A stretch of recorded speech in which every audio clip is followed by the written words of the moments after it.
баярлалаа. Өдрийн мэнд хүргэе.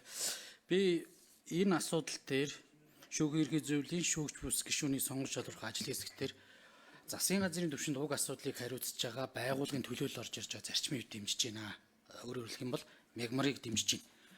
За протокол буюу үлдээх гэдэг юм. Шүүхийн ерхий зөвлөлийн шүүгч бус гишүүнийг сонгон шалгаруулах ажлын хэсэг дээр улсын дээд шүүхийн дэргэд ажилдаг судалгааны төвийг төлөөлж хүн орж байгаа нь ерөөсөө зөв тогтол яваад буруу шүү. Энийг би одоо ингээд 3 дахь хэлж байгаа. Тийм учраас энэ одоо юу гэдэг юм бэ? Харахад нэг хүн ч болов магадгүй хүн дээр санал тэнцэхэд тэр хүний одоо асуудал саналаар тэнцлэгч байгаа байхгүй шүүгч нарын төлөөлөл байж болох үгүй. Өөрөөр хэлэх юм бол улсын дээд шүүхийн дэргэдэх тэр судалгааны ахтайм бол цэвэр улсын дээд шүүгч нарт захирагдаж тэдгээрийн шийдвэр гаргахад одоо шаардлагатай судалгаануудыг хийдэг байгууллага байгаа.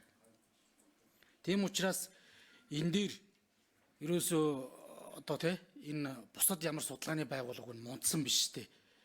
Эвтэйгээ оруулж ирээд шүүгч бус гишүүнийг ямар нэгэн шүүгч нартай хамааралтай этгээд дэр биш байдлаар хүн сонгон шалгаруулах ажлын хэсгийг зохион байгуулж байсан юм аа. Тэгээд манай энэ асуудал дээр ийм буруу жишийг тогтоож байгаа нь туйлын харамсалтай байна. Тэгээд тэр төлөөллөөс орж ирж байгаа залуу сайн дураараа бараг татгалзаа дараагийн үнийг орчоосоо гэж бодож байна. Тэгээ ийм байдлаар явахгүй бол ингээ буруу жишиг хууль зүйн үндэсний хөрвүүлэнгээс нэр ирсэн байлээ шүү дээ. Тэгээ хин нэг дарга таалагддаг юм шиг л. Тэнгүүс солилцсон байгаа хөөг. Тэгэхээр ийм байдлаар энэ ажил явж болохгүй. Туйлын харамсалтай байна.